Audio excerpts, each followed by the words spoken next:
వయసు పెరిగే కొద్దీ శరీరంలో పలు మార్పులు చోటుచేసుకుంటాయి. ముఖ్యంగా 50 దాటిన మహిళల్లో శారీరక మార్పులతో పాటు హార్మోన్ల స్థాయిల్లోనూ తగ్గుదల గమనించచ్చు. వీటి ప్రభావంతో నెలసరి ఆగిపోవడం, మెనోపాజ్ దరిచేరడంతో పాటు ఇతర ఆరోగ్య సమస్యలు వేధిస్తుంటాయి. అయితే ఇలాంటి పరిస్థితిలో నీరసించిపోకుండా యాక్టివ్గా ఉండాలంటే తీసుకునే ఆహారంలో పలు మార్పులు చేర్పులు చేసుకోవడం ముఖ్యమంటున్నారు నిపుణులు.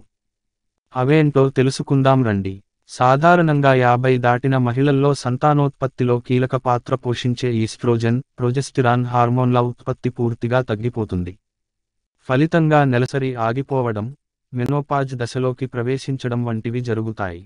ఇక వీటి కారణంగా వేడి ఆవిర్లు, రాత్రుళ్ళు ఉన్నట్లుండి చెమటలు పట్టడం, నిద్రలేమి, ఒత్తిడి వంటి దుష్ప్రభావాలు శారీరకంగా, మానసికంగా కుంగదీస్తాయి. పిట్యూటరీ గ్రంథి విడుదల చేసే ఫాలికల్ స్టిమ్యులేటింగ్ హార్మోన్ అండోత్పత్తిలో, లైంగిక కోరికల్ని పెంచడంలో కీలక పాత్ర పోషిస్తుంది. అయితే 50 దాటిన మహిళల్లో ఈ హార్మోన్ ఉత్పత్తి చాలా వరకు తగ్గిపోతుంది.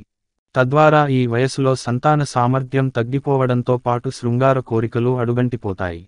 ఈ క్రమంలోనే చాలామంది మహిళలు ఈ వయసులో వెజైనా పొడిబారిపోవడం, శృంగారంపై ఆసక్తి లేకపోవడం వంటి ఫిర్యాదులతో సంబంధిత నిపుణుల్ని సంప్రదిస్తుంటారు. శరీరంలో ఈస్ట్రోజెన్, ప్రొజెస్టిరాన్ హార్మోన్ల స్థాయిల్లో తగ్గుదల రోగనిరోధక వ్యవస్థ పైన ప్రతికూల ప్రభావం చూపుతుంది. ఈ క్రమంలో రోగనిరోధక కణాల్ని ఉత్పత్తి చేసే సైటోకైన్ల స్థాయిలో అదుపు తప్పుతాయి. ఫలితంగా శరీరంలో వాపు, త్వరగా ఇన్ఫెక్షన్ల బారిన పడడంతో పాటు కొంతమందికి ఆటోఇమ్యూన్ వ్యాధుల ముప్పు పొంచి ఉందంటున్నారు నిపుణులు. ఈ 50 దాటిన మహిళల్లో కాల్షియం స్థాయిలు కూడా క్షీణిస్తాయి. తద్వారా ఎముకల ఆరోగ్యంపై ప్రతికూల ప్రభావం పడుతుంది. ఎముకలు బలహీనపడి విరిగిపోవడం, ఆస్టియోపోరోసిస్, కీళ్ల సమస్యలు కొంతమందిలో తలెత్తుతుంటాయి. 30 దాటినప్పట్నుంచి ప్రతి 10 ఏళ్లకోసారి కండరాల సామర్థ్యం 5 నుంచి 8% తగ్గుతుందని పలు అధ్యయనాలు చెబుతున్నాయి. ఫలితంగా శ్వాస సంబంధిత సమస్యలు, గుండె సమస్యలు, అలసట, నీరసం, నాడీ సంబంధిత సమస్యలు వంటివి తలెత్తే ప్రమాదం ఎక్కువంటున్నారు నిపుణులు. వయసు పైబడుతున్న కొద్దీ గుండె సంబంధిత సమస్యలు మహిళలపై దాడి చేసే అవకాశం ఉందంటున్నారు నిపుణులు. ఇందుకు శరీరంలో ఈస్ట్రోజెన్ స్థాయిల ఉత్పత్తి తగ్గిపోవడమే కారణమంటున్నారు. ఇక ఈ వయసులో మెనోపాజ్ కారణంగా మహిళలు క్రమంగా బరువు పెరిగి, దీర్ఘకాలంలో ఇది ఊబకాయానికి దారి తీసే ప్రమాదం ఉందంటున్నారు. అయితే వయసుకు, మధుమేహానికి ఎలాంటి సంబంధం లేకపోయినా 50 దాటిన మహిళల్లో మెనోపాజ్ కారణంగా బరువు పెరిగిపోవడం, అధిక రక్తపోటు వంటి సమస్యలొస్తుంటాయి. కొంతమందిలో ఇవి పరోక్షంగా టైప్ 2 మధుమేహానికి దారితీసే ప్రమాదం ఉందంటున్నారు నిపుణులు. 50 దాటిన మహిళల్లో తలెత్తే ఈ ఆరోగ్య సమస్యల్ని అధిగమించి తిరిగి ఆరోగ్యంగా, ఉత్సాహంగా ముందుకు సాగాలంటే అందులో ఆహారం పాత్ర కీలకమంటున్నారు నిపుణులు. అందుకే రోజువారీ తీసుకునే ఆహారంలో కొన్ని పదార్థాలుండేలా చూసుకోవడం ముఖ్యమంటున్నారు. అవేంటంటే, ఈ వయసులో శరీరంలో వాపు, ఇతర నొప్పుల నుంచి ఉపశమనం పొందాలంటే అల్లాన్ని రోజువారీ ఆహారంలో చేర్చుకోవాలి. ఇందులో యాంటీ ఇన్ఫ్లమేటరీ గుణాలు అధికంగా ఉంటాయి. ఇవి ఆయా సమస్యల నుంచి ఉపశమనం కలిగిస్తాయి. 50 దాటిన మహిళల్లో గుండె ఆరోగ్యానికి నట్స్, పప్పు దినుసులు చక్కగా ఉపయోగపడతాయి. వీటిలో ఉండే మొక్కల ఆధారిత ప్రోటీన్లు, ఆరోగ్యకరమైన కొవ్వులు వివిధ రకాల గుండె సమస్యలు తలెత్తకుండా కాపాడతాయి. వయసు పెరిగే కొద్దీ మెదడు పనితీరు కూడా క్రమంగా తగ్గుతుంటుంది.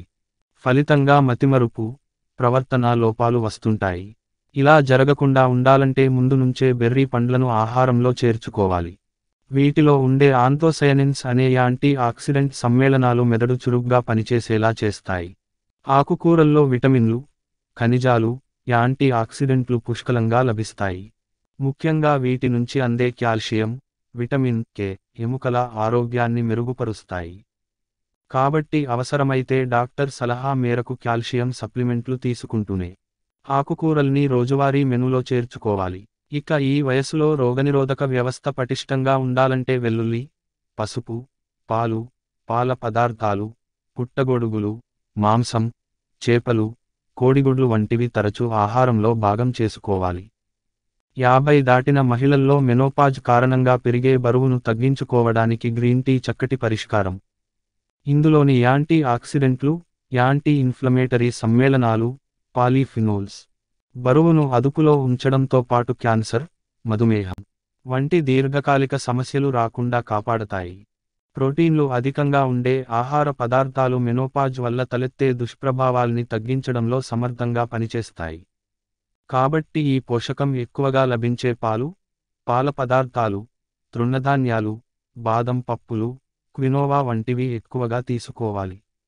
ఇలా ఈ ఆహార పదార్థాలు రోజూ తీసుకోవడంతో పాటు నిపుణుల సలహా మేరకు చక్కటి వ్యాయామ రొటీన్ని కూడా అలవాటు చేసుకుంటే 50 ఏళ్లు దాటినా ఆరోగ్యంగా, ఉత్సాహంగా, చురుగ్గా ఉండొచ్చు.